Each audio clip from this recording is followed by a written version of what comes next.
Et maintenant, on passe à Monsieur ESSAIDI Mohamed, alors docteur d'État, professeur à l'ENSEA de Rabat.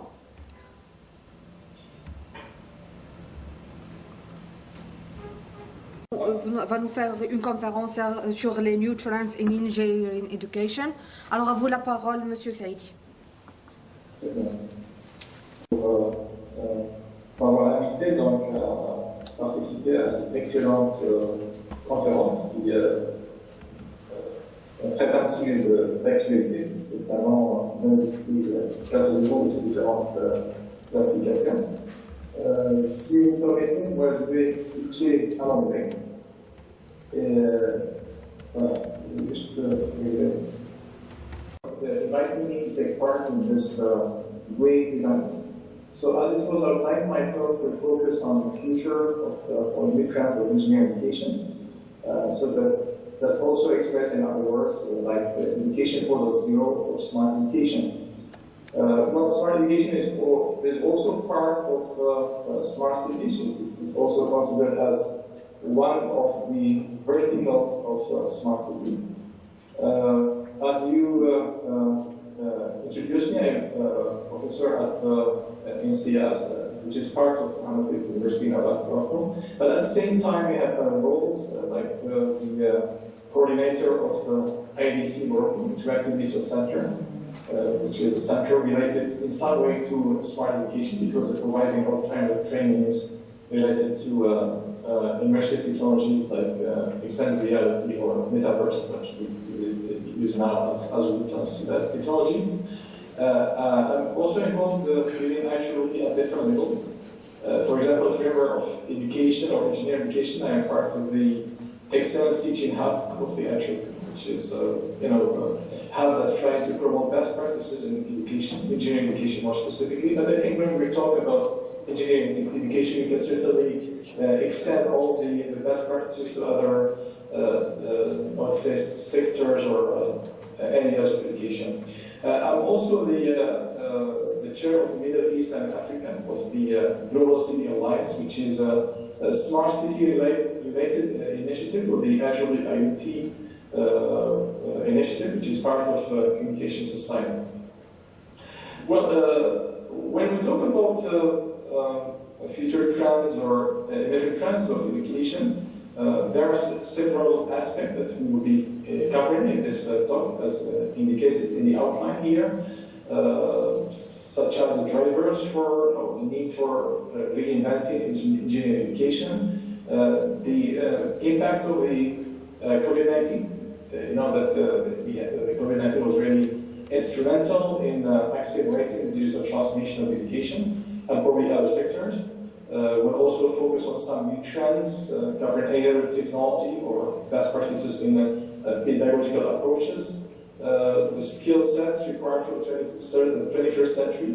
Then we'll also talk about the framework for competencies for this century, and also at the end we'll make up some concluding remarks. What are the drivers of the need to reinvent engineering education? As it was mentioned, we have a new generation of students coming to universities and schools. We refer to them sometimes as Generation Z or Alpha. We'll come later on with more details regarding those generations. The digital transformation and the artificial intelligence, which are key for Industry 4.0, and also the consequence in terms of skill set that are required to develop this industry. The pandemic, it was already mentioned before, and the new normal, which is the situation we'll be living just after this pandemic. The pandemic was a really very important, I would say, driver and accelerator of the digital transformation of all sectors, and more specifically of the education. We have also other aspects related to pedagogical approaches and edtech or educational technologies that are also driving the new trends in this area. The impact of artificial intelligence and the inherent automation on the job market, the skill set required for the 21st century. Okay. Well, COVID-19 has a strong impact on education at different levels, and every country has built this impact, either it's a big or rich country or poor country. So it was, but of course the impact was in terms of scale felt at in different ways according to the development of different countries. Many countries have decided to close schools, colleges, and universities. We have here some figures from UNESCO, for example. Almost 70% of the world student population were affected by the pandemic, and that involved something like 1.1 billion students worldwide. There's also a need for universities to be prepared to switch to on-level to ensure the continuity of education. And many schools and universities were not really prepared for this crisis, as it was witnessed by all colleagues working in universities and also in different levels of the education system. In this slide, we have a very interesting report from the World Bank presenting the different shocks of COVID-19 on the education and the policy response. For example, school closures, the economic crisis, and the long-run costs. So here, for example, the learning poverty increases. This is also one of the negative impacts of the pandemic on the education system. Human capital declines. Overall poverty increases due to the dropout of students from universities, from schools in general. Inequality increases. Social unrest increases. An intergenerational cycle of poverty among human capital is reinforced. Here again, we have the three overlapping phases of the educational response. The coping, that was the first phase where all the students, but also schools and universities were coping, learning also from the different best practices, how to cope with the pandemic, managing the continuity of education, of different programs and courses, improving and accelerating from different experiences done from the pandemic. Now let's focus on engineering challenges, because those challenges are also triggering and supporting the change towards smart education or education 4.0. So we have here a list of challenges that were identified by the US National Academy of Engineering years ago that are still, I would say, present today. You can find most of them here in other of the studies and reports from other national organizations, like advanced personalized learning, which is part of the smart education system. Enhanced virtual reality, which is today, I think, gaining lots of momentum with the metaverse initiative launched recently by different companies and organizations worldwide.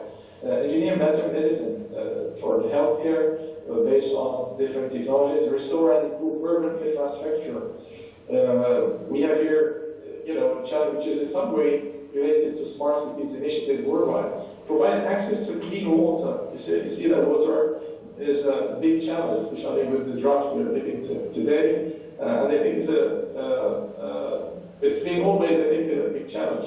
Manage the nitrogen cycle. Develop carbon sequestration methods just to reduce the CO2 emissions effect on the environment. Prevent THEMA. Make solar energy economical. This is also part of the energy transition we live in today. Reverse engineer the brain, advanced health informatics, secure cyberspace. Cybersecurity is also a big challenge. We were talking about smart cities, blockchain, and all kinds of technologies and applications. Cybersecurity is a key issue and a big challenge. Provide energy from fusion, engineer the tools of scientific discovery. There is another list of, I would say, challenges, or actually the goals. The same challenges are represented here as goals by the United Nations Sustainable Development Goals. You have the famous 17 SDGs, or the Sustainable Development Goals, that cover all kinds of areas. From, you can see here, for example, one is this agenda is targeted to have no poverty. The second one is zero hunger. In some way, it's related to the first SDG. The next one is good health and well-being. quality education, which is a part of smart education or education 4.0. We're trying to target this objective through the technology, through also best practices of different approaches that are shared and implemented in the education system worldwide. Gender equality, clean water and sanitation. So you see here we have several overlap or intersections with the National Academy of Engineering, Grand Challenges of Engineering. Okay. And in this slide, you see the mapping between the SDGs and the Grand Challenges of Engineering. You can see here that there are lots of intersections from as it was mentioned before, with the different SDGs and challenges. The other aspect that should be considered when we're talking about smart education is related to societal transformation. So today we talk about the generation Alpha or Z. We have here some of the characteristics or features of different generations. So generation Alpha is the generation of people who are, I would say, who was born by 2010, and they have very interesting features, aspiration always on, for example. They are also technology savvy, using 3D printing. They think also about I would say weird technologies like driverless cars. Okay, you have other features here in this list. When we talk about the education 4.0, see, the idea is to transform totally the learning. So here the different, I would say, versions or generations of education from 1.0 to 4.0, and also the main characteristics of each, I would say, generation. Here it's mainly based, when we talk about education 4.0, is mainly based on innovation and of course using all the technologies and I would say innovative approaches either for technology, but also in terms of pedagogical approaches like project-based learning, active learning, and so on and so forth. In terms of trends, you can see here the different interesting trends of education 4.0. If we start from 1, so it's more personalized learning. So we should adapt learning to the learner in some way. So using different approaches either based on innovative technologies or innovative pedagogical approaches. More remote learning opportunities using all the platforms, so either MOOCs, e-learning platforms, webinars, and so on and so forth. A plethora of education tools. So, this means we have many possible education tools. We talked earlier about virtual reality and immersive technologies, remote lab, IoT, 3D printing, and so on and so forth.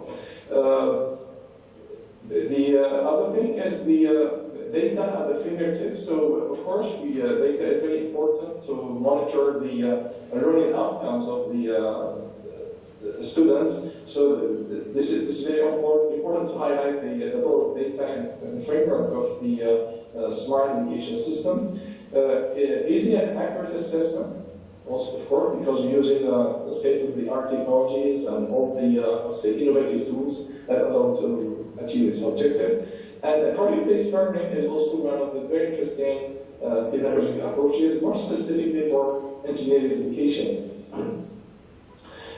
We have also a very interesting smart learning environment to focus on that has several features that allows to recommend learning tools or strategies that can also detect the real-world context of the learning process, interacts with the users via ubiquitous computing devices or pervasive computing devices, and it's also allowed to adapt learning content according to the need. In terms of trends, you can see here the mega trend, which are 5 here. The global mobility, because mobility is very important in developing the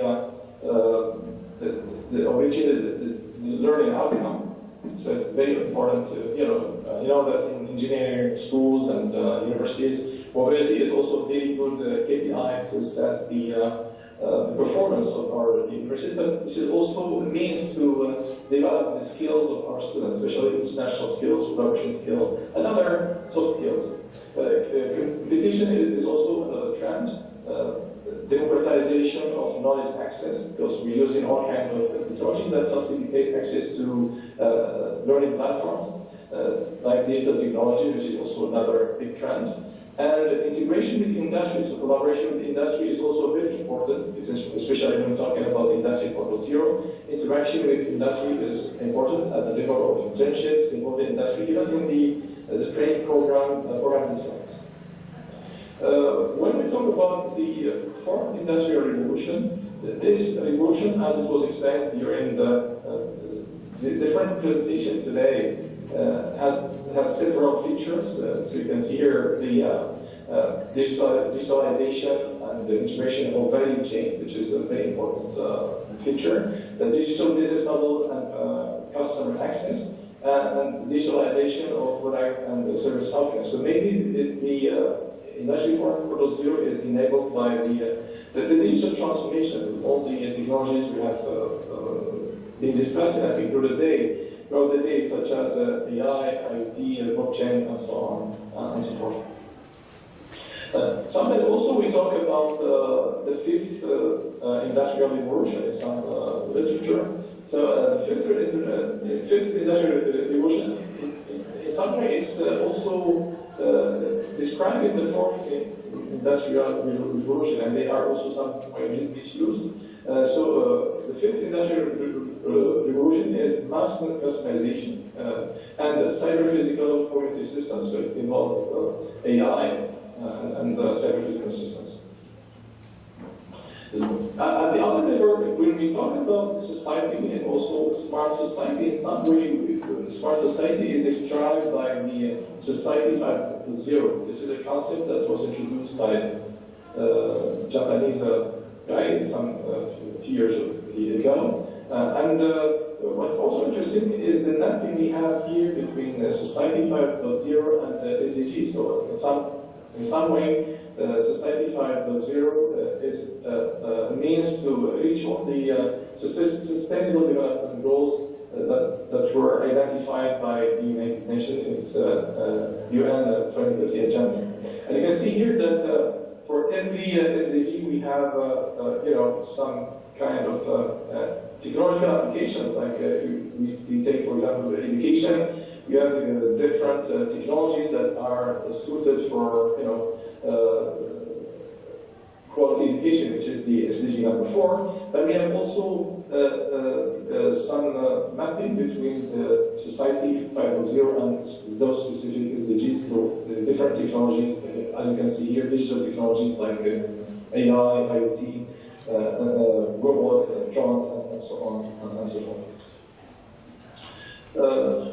The other important feature when talking about the Industry 4.0 is the disruption in the labor market due to the AI revolution. As it was predicted by several international organizations, the impact of AI in some way is positive because it's helping solve a lot of problems. It's helping also attain the sustainable development goals. But in other side, there's also some, I would say, threats on job creation. So you can see here the threat scale that, according to a study published by PwC recently, according to different sectors in the period between 2017 and 2037. So the sector that's highly affected is manufacturing, as you can see here, where the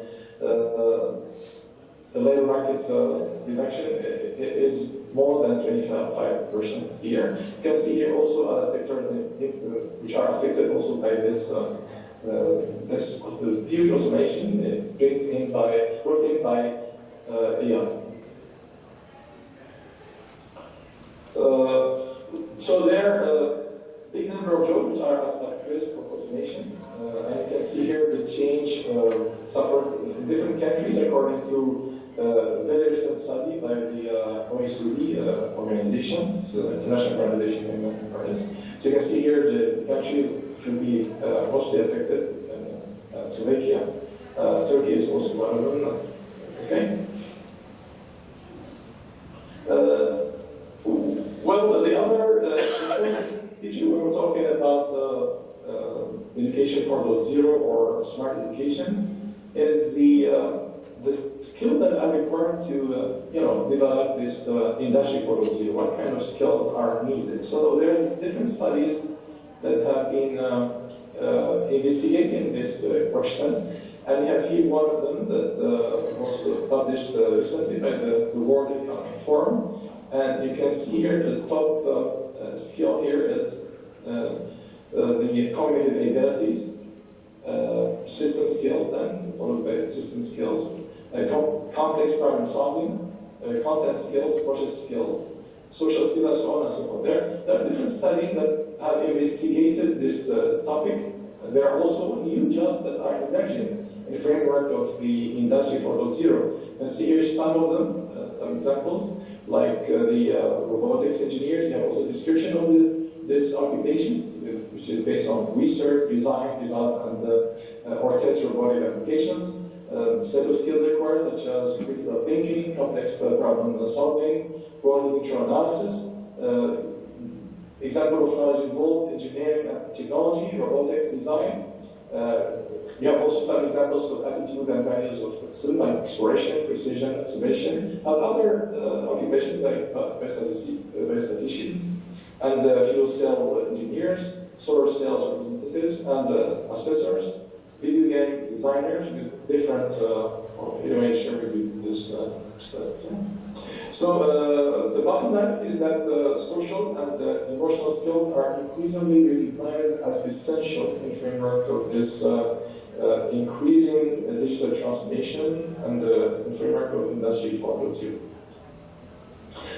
You can see here also other studies from LinkedIn Learning. So you can see here a very interesting study that focused on the skills companies needed most in 2020. So there are two kinds of skills. We have the soft skills, we have the top 5, like creativity, persuasion, collaboration, adaptability, emotional intelligence.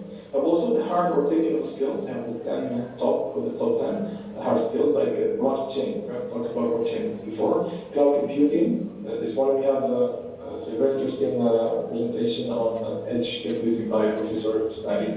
Analytical reasoning, artificial intelligence, user experience design, business analysis, affiliate marketing, sales, scientific computing, video production. We have also here next to this table, you have the 21st century skills, which are grouped in 3 categories. You have fundamental literacies, basic literacies, how students apply core skills to everyday tasks like literacy, numeracy, scientific skill, ICT literacy. You can also talk about AI literacy, artificial intelligence literacy.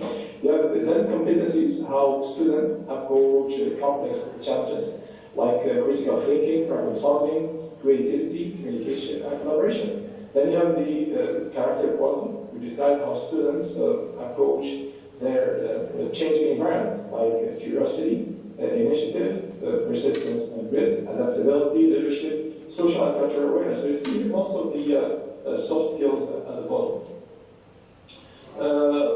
In framework also of the core work-related skills, we have 3 categories, mainly 3 categories. We have the abilities, like the cognitive abilities, like cognitive flexibility, creativity, etc.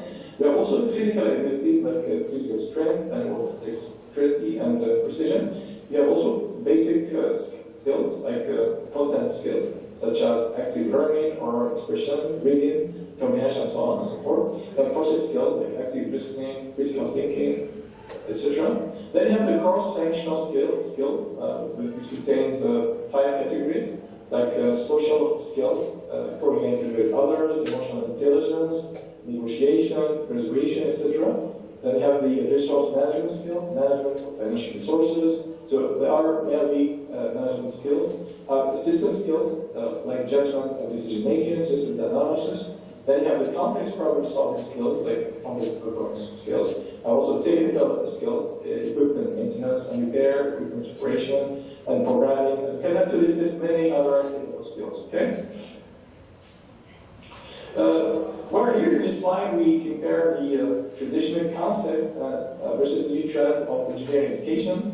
If we take, for example, the first one, the instructor is the role of the instructor is to deliver course content. While in the new trends, the instructor is an orchestrator who creates opportunity to learn. So actually, the students are engaged in an active learning process. Students are passive learners in the traditional concept, while they are active learners in the new trends. Learning goals are fixed by the instructor when they are defined by the student in collaboration with the orchestrator, which is the trainer. Focus on lower levels of learning, while it will focus on higher levels of learning in the trends. We go also from individual learning to learning communities and collaborative learning. We have also rigid course structure, while we embed that flexibility in the course, including multiple opportunities for learning from various experiences. Diversity is also important in the new trends, and also making students aware of the learning process and scaffold student learning to help them in the process. Well, the new engineer is, well, this summarizes the characteristics of the new engineer. So he's a leader, so leadership is key for the new engineer. Ethics and principles are also very important. Creativity is another feature.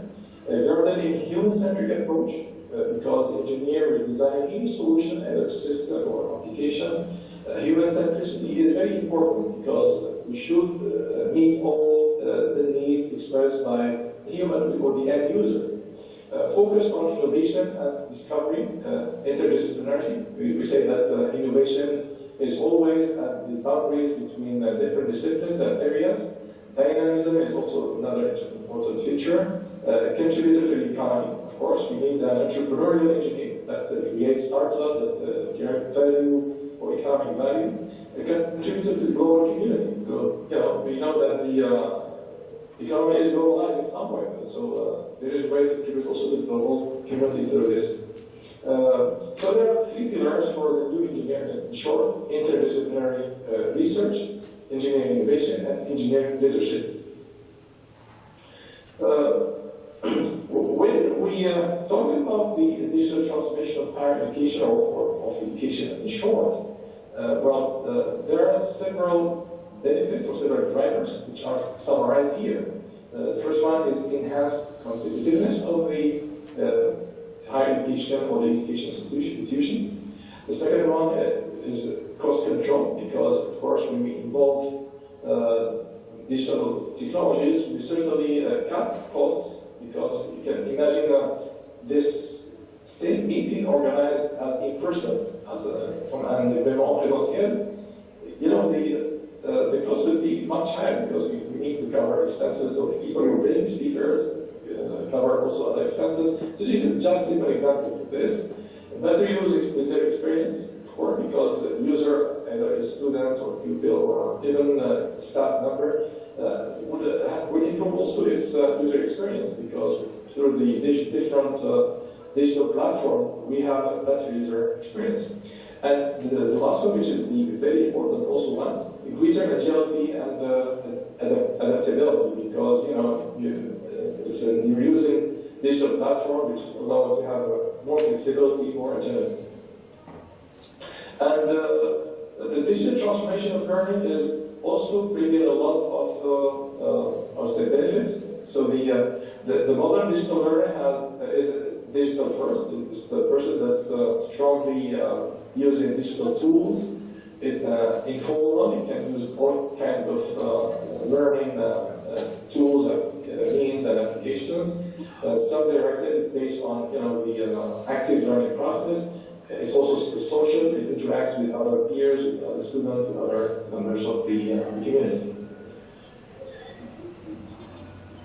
Well, how EdTech would transfer learning in the post-COVID-19 era? Certainly, we've witnessed on a drastic deployment of digital platforms to help the universities, schools, and all education institutions overcome COVID-19 impact, and also to ensure continuity of the training and services they were providing before the pandemic.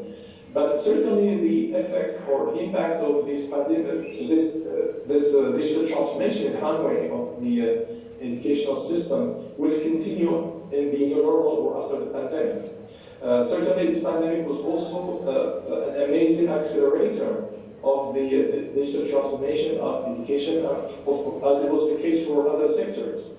And it was also an accelerator of adoption of the digital tools and digital transformation by different institutions.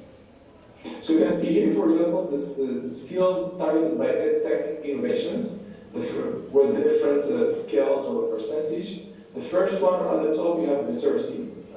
Then you have the 21st century skills that were described before, numeracy, science, other academic subjects, digital literacy, and intrapersonal skills, citizenship, vocational skills, and arts.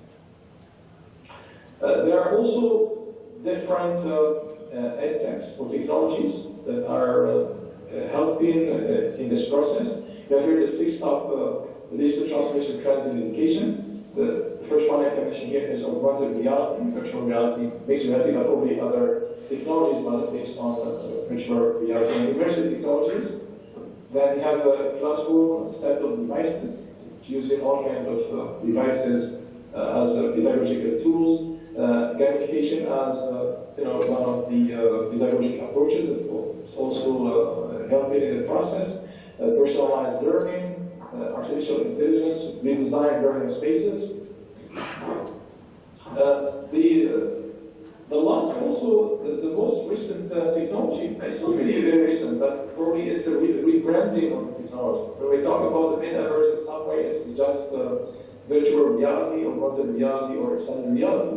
In some way it's rebranded, but anyway, I think the metaverse is taking advantage of all the recent advances in other technologies like artificial intelligence, blockchain, IoT, digital twin.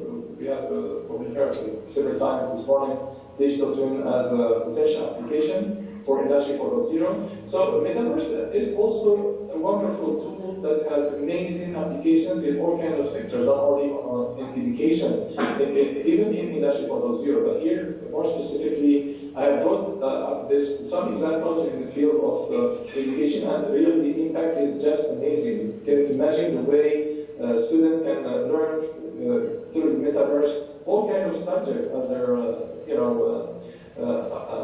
astronomy or in anatomy or any other application. You can open your mind to all kinds of ideas and applications.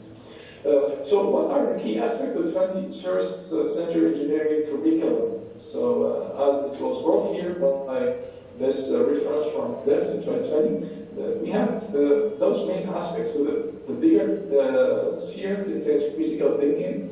Then you have interdisciplinary and system thinking, innovation and entrepreneurial behavior, vigorous engineering, technological literacy, data literacy, human literacy. And we have here at the intersection engineering ethics, culture of agility, and creativity. In terms of pedagogic approaches, there are several ones that could be also leveraged for the smart education, such as crossover learning, which is learning in informal settings, such as museums or meetups or meetings. Learning through argumentation, learning by establishing and refuting claims. Incidental learning, and intentional learning that contributes to longer-term learning. This is just learning that's not really programmed or scheduled. Context-based learning, learning from experience by interpreting a new information by relating it to what we already know. Learning that breaks large problems down into smaller ones. But also learning by doing, which is also widely known approach. Actually, it's already adopted by several engineering schools, which is based on learning with authentic real tools and practices. Embodied learning, which is learning that involves self-awareness of the body interacting with the real or segmented world. We have also the adaptive teaching, which uses data about specific learners, and also artificial intelligence, when we talk about data, to create personalized learning paths. We have also analytics of emotions, understanding students' mindset in cognitive and non-cognitive aspects. This is also done through data analytics and artificial intelligence. Self-assessment, automatic data collection, in which actions are continually collected to then present new appropriate challenges. When we talk about the new normal, this means that the situation after COVID-19 in education, as it was mentioned several times, the impact will continue. Certainly, I think all the best practices we've learned during the pandemic will continue on after it. Probably will be even developed further. So you have here several levels. For example, education system. So it is an independent entity. This is the traditional education system. In the new normal, the education system, it will be part of a larger ecosystem. So we've talked about the smart city as an example for smart education. Responsibility and stakeholders engagement is also one of them that will experience decision making and responsibility shared among stakeholders, including parents, employers, communities, and students. Also, at the approach to effectiveness and to quality of school experience, we have valuing not only outcome but also processes. Approach to curriculum design and learning preparation. It will be a non-linear progression, recognizing that each student has his or her own learning path and is equipped with different prior knowledge, skills, and attitude when he or she starts school. In some way, we're talking about personalized learning approach, focus of monitoring. So, system accountability as well as system improvement is also one of the features. The assessment of students will be also using different types of assessment based on different approaches. The role of student will also expresses some change. So we have active students. So actually we have mainly passive students, but the idea for the transformation is to have active participants with both the student agency and the co-agency, in particular teachers. When we're talking about education 4.0, there are several frameworks proposed by different international organizations. And sharing with you here one interesting framework proposed by the World Economic Forum recently.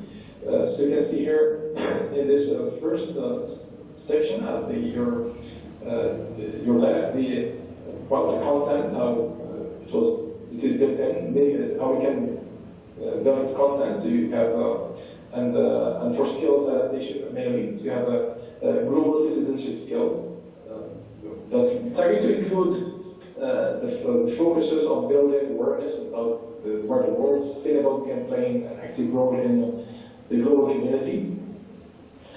Innovation and creativity skills, which are also key in this for education 4.0, and this was presented in other slides through different perspectives. Technology skills, using all kinds of technologies. Interpersonal skills or soft skills are also key. Then we have the experiences through personalized and self-paced learning. This is a very interesting pedagogic approach. Accessible and inclusive learning, problem-based and collaborative learning, and lifelong and student-driven learning. So lifelong learning is also one of very important characteristics of education 4.0. In this slide, you can see the main student outcomes of ABET. ABET stands for Accreditation Board of Engineering of Technology. Most of the engineering programs in the US are accredited through ABET. There are also other programs, engineering programs elsewhere, not in America. In fact, content actually are accredited through this American organization. Here in Morocco, we have the Rabat University, which offer 3 or 2 programs accredited by ABET. So well, I'm bringing here the student outcomes because it's very interesting to see how the student outcomes, which define how the engineering program is designed from this perspective.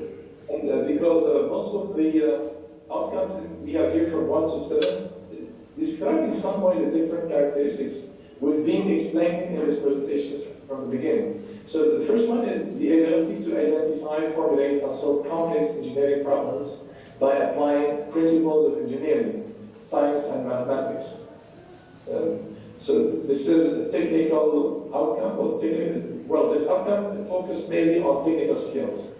The second one is the ability to apply engineering design to produce solutions that meet specified needs with consideration of public health, safety, and welfare, as well as global, cultural, social, environmental, and economic factors.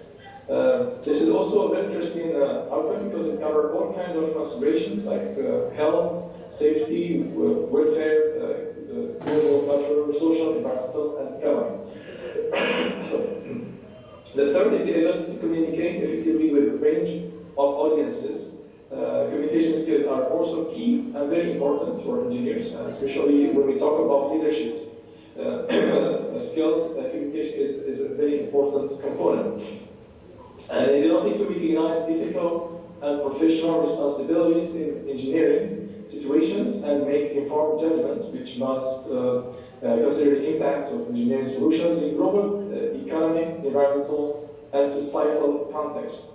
It is very important for engineers, and I think this is also a skill that's harnessed and developed during the training period or the engineering program. An ability to function effectively on a team whose members together provide leadership, create a collaborative and inclusive environment, establish goals, plan tasks, and meet objectives. Teamwork is also a very important skill, and it also should be developed in the framework of the engineering program. Number 6 is the ability to develop and conduct appropriate experimentation, analyze and interpret data, and use engineering judgment to draw conclusions. This is also important. This skill involves some technical skills because you have data analysis, analytics, or analysis and interpretation. And the last one is the ability to acquire and apply new knowledge as needed using appropriate strategies. Where this last outcome is very important because it relates to lifelong learning, because an engineer should be also a lifelong learner, because as everybody knows that all the sciences, the technologies evolve over time, and engineers should be able to adapt and to learn continuously and during the whole life to develop the core skills and to remain pertinent for his job. In this slide, you have a very interesting framework presented by the Ministry of Education in Singapore for the 21st century competencies and student outcomes. So here again, you have the core values like self-awareness, self-management, social awareness, relationship management, responsible decision-making. Also, those skills are related in some way to soft skills. Then you have civic literacy, global awareness, cross-cultural skills, critical and inventive thinking, communication, collaboration, and information skills. So most of them, the skills here are part of the soft skills that you have. What we will have as the outcome: confident person, or engineer, self-directed learner, active contributor, concerned citizen. So there's also a very interesting program from the Nanyang Technological University in Singapore. This is one among the top leading universities, technology universities worldwide. So the first one is the Premier Scholar program at the non-academic technology university that's providing unique experience in overseas partner university. The framework of student exchanges. It also uses new pedagogy of learning and teaching. Broad-based interdisciplinary curriculum. Interdisciplinary is very important for engineering education. Overseas internship. Leadership development. Renaissance engineering program scholarship award. Residential experience. Well, this brings me to the some concluding remarks I would like to share with you. So, engineering education needs to be reinvented in the light of the ongoing unprecedented technological and pedagogical innovations. We have seen in this presentation some of the technologies that are used for smart education or education 4.0, but also discuss some of the pedagogical innovations like cooperative-based learning, like active learning, and so on and so forth. We have also to consider the deep societal transformation we're living here. We have talked about Generation Z or Generation Alpha, which have special, I would say, characteristics we should adapt in the framework of the education 4.0 system. COVID-19 has accelerated adoption of digital transformation of education thanks to the amazing EdTech, or digital transformation of the education sector, and platforms available today. The digital transformation of education and engineering education is to continue and to flourish in the new normal after this pandemic, especially with the advent of immersive technologies and democratization of immersive technologies in some way. So we've been talking about metaverse or virtual reality in short. Artificial intelligence, industry 4.0 or 5.0, and society 5.0 are requiring new mindset and skill set that engineering education should accommodate. Okay? Okay, thank you for your attention.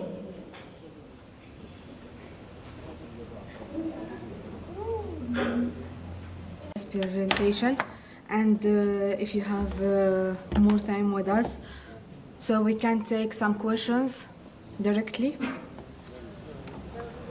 Yes? Yes. Yes, voilà. You have one question, Mr. Sadi. Vous étiez d'ailleurs le président du jury de ma soutenance en thèse à Kénétra. C'était notre occasion pour vous rencontrer. Vous m'avez posé des questions dans le jury. Moi, maintenant, je vous pose les questions. Oh oui, est-ce que vous vous rappelez, vous étiez le président du jury à Kénétra. Oui, donc c'était une thèse qui était sur l'optimisation des algorithmes génétiques. Donc, avec M.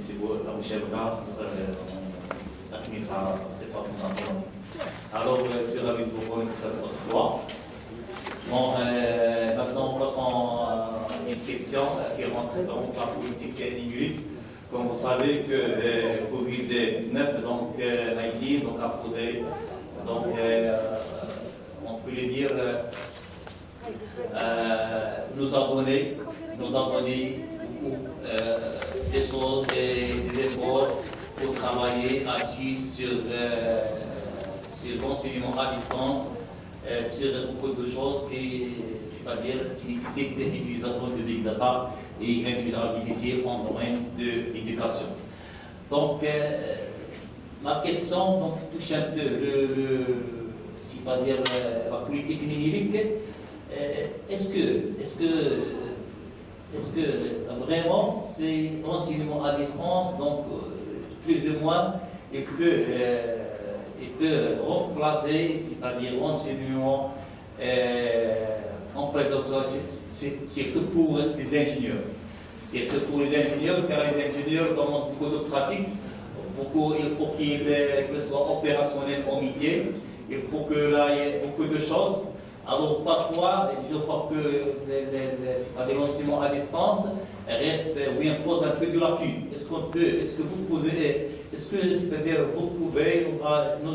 nous donner une vision ou bien une approche comment on peut remédier ça vous permettez. Merci, Monsieur ESSAIDI. non seulement pour les formations d'ingénieurs, mais également pour d'autres formations qui nécessitent des formations sur des plateformes pratiques.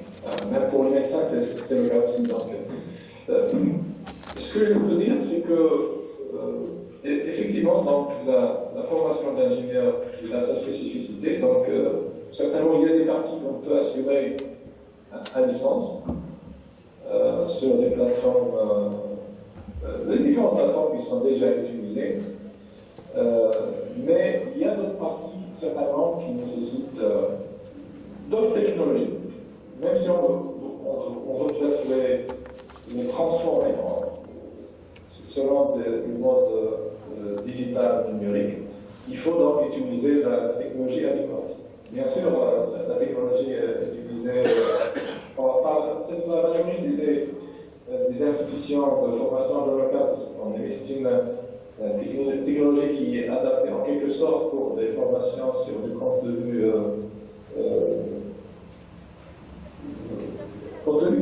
qui ne nécessite pas vraiment, je dirais, des implémentations pratiques.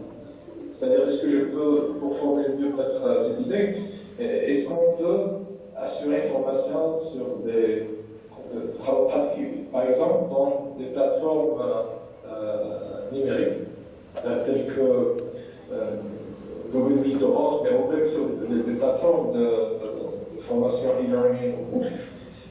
Par réponse, parce qu'en fait, c'est une expérience que les étudiants ont lorsqu'ils travaillent dans l'environnement d'un laboratoire, ne vont pas l'avoir pendant ce genre de situation.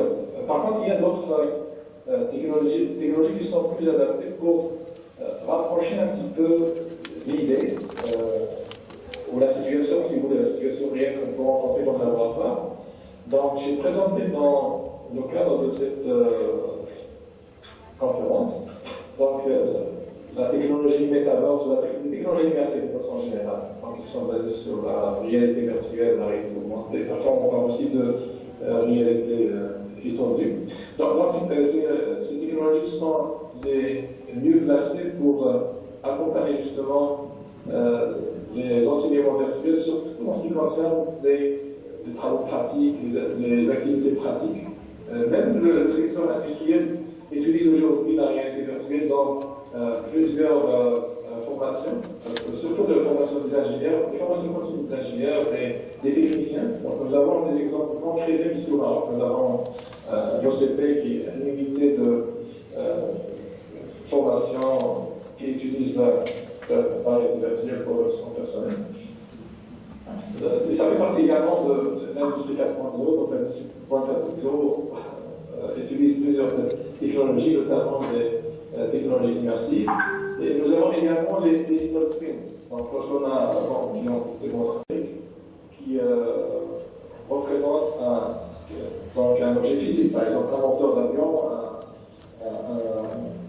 un moteur de voiture, même l'anatomie, le corps humain. Vous avez aussi, je ne suis pas sûr à quelle mesure certainement on peut le faire parce que vous avez le modèle virtuel qui peut utiliser également le métaverse ou la réalité virtuelle, mais il peut également interagir avec l'objet physique, moyennant les données qu'on peut collecter à travers les capteurs qui peuvent être communiqués en temps réel à travers des technologies de communication. Vous avez aussi l'analyse de données, data analytics, qui peut aussi être utilisée. Donc, on peut également utiliser toutes les technologies dans le cadre des digital twins. Donc, digital twins, c'est une composante des metaverses.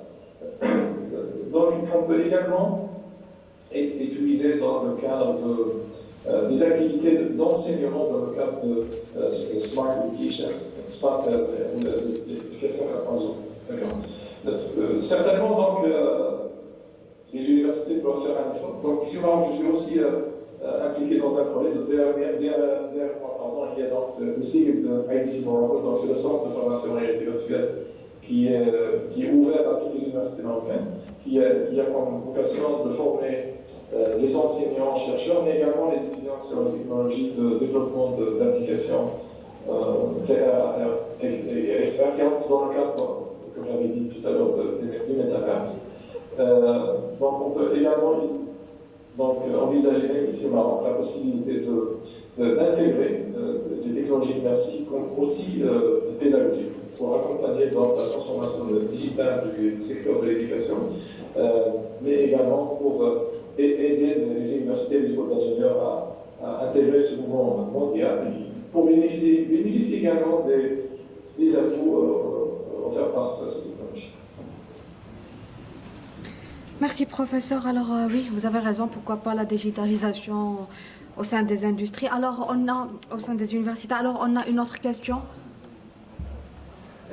Professeur Amour de l'école Mohamedia d'ingénieur, dans le domaine, mais j'aimerais bien discuter avec vous surtout l'aspect pratique, parce qu'à l'échelle nationale, comme vous le savez, les laboratoires ne sont pas en ce moment très équipés pour passer à ce stade-là.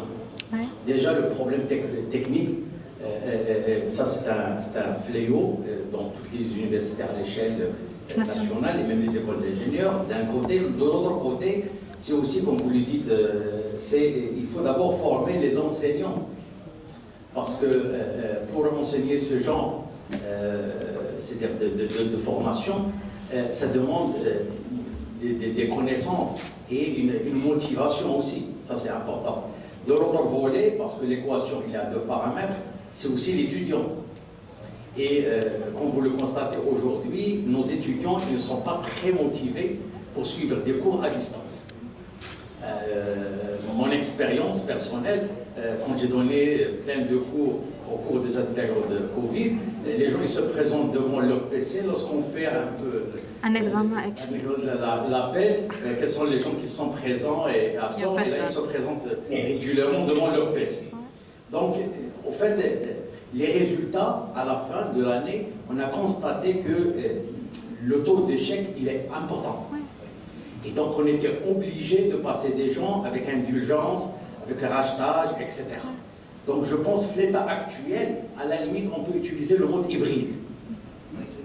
50-50, d'accord? Et ça reste maintenant des quelques exemples que j'ai constatés à l'échelle nationale qui ont fait une expérience des TP à distance et ça marche. Mais seulement ça demande un effort, ça demande une bonne volonté aussi de l'équipe d'enseignants pour intégrer ça comme on le constate dans les pays développés. Juste à côté, ça devient presque habituel, sans problème. Voilà. J'espère que prochainement, on va intégrer ça dans notre système. Voilà, je vous remercie et bonne journée. Merci. Vous avez tout à fait raison, donc on ne peut pas se baser uniquement sur l'enseignement virtuel. Il ne faut pas se déconnecter complètement des étudiants. Bien sûr, le virtuel peut certainement aider à améliorer même l'expérience de l'apprentissage, améliorer aussi l'efficacité de cette expérience. Certainement, il faut accompagner cette expérience virtuelle avec un peu de présentiel. Je ne sais pas à quel niveau il faut doser le présentiel. Certainement, il y a plusieurs expériences qui ont cherché, si vous voulez, le meilleur dosage sur le plan pédagogique. Certainement, des recherches pédagogiques ont exploré cette question. Donc, au sens où il est très important en fait de conjuguer le présentiel avec le virtuel, sauf le virtuel bien sûr. Ce qui est aussi important, c'est d'essayer d'impliquer les apprenants dans la logique de l'apprentissage actif, parce que il faut bien sûr le sensibiliser et les former aussi pour qu'ils soient des apprenants actifs. C'est une approche très importante dans le cadre de l'éducation 4.0 ou de l'éducation smart education, de l'éducation intelligente. Et ça rejoint aussi un mouvement mondial qui a montré l'efficacité justement de cette approche et l'engagement des étudiants et l'efficacité de l'opération d'apprentissage. En ce qui concerne bien sûr les technologies, je suis tout à fait d'accord, il faut bien sûr former les enseignants, les motiver aussi à intégrer les technologies récentes dans le processus de formation et d'apprentissage. On sait bien que les technologies éducatives ou les tech ne se limite pas uniquement aux technologies financières. Il y a certainement d'autres technologies, on a mentionné quelques-unes, les gémeaux numériques et d'autres. Un autre aspect qui est très important peut-être à souligner, c'est que je n'ai pas eu le temps de l'ouvrir dans la présentation, je n'ai pas rentré dans les détails d'ailleurs par rapport à ça, c'est que si on regarde le système de formation d'ingénieurs, principalement il y a deux systèmes qui sont très connus au niveau mondial. Il y a le système américain qui est pratiquement copié et dupliqué dans plusieurs pays, donc à travers bien sûr l'accréditation Rabat. Il y a même des pays qui se sont inspirés du système américain pour donc monter un système national propre qui adopte plus ou moins les mêmes pratiques. Donc on a vu un certain nombre de compétences clés pour l'ingénieur dans l'innovation. Donc je sais bien que c'est pour vous, l'innovation c'est quelque chose de très important, c'est une compétence bien sûr à développer.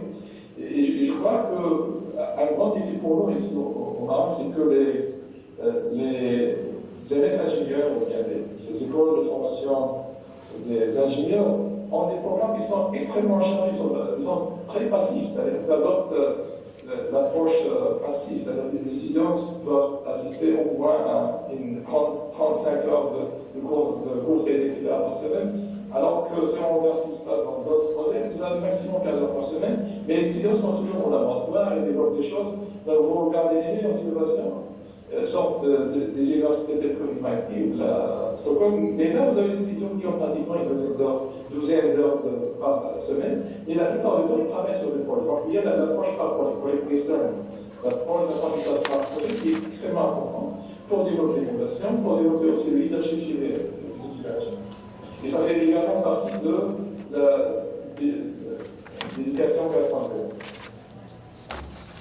Oui.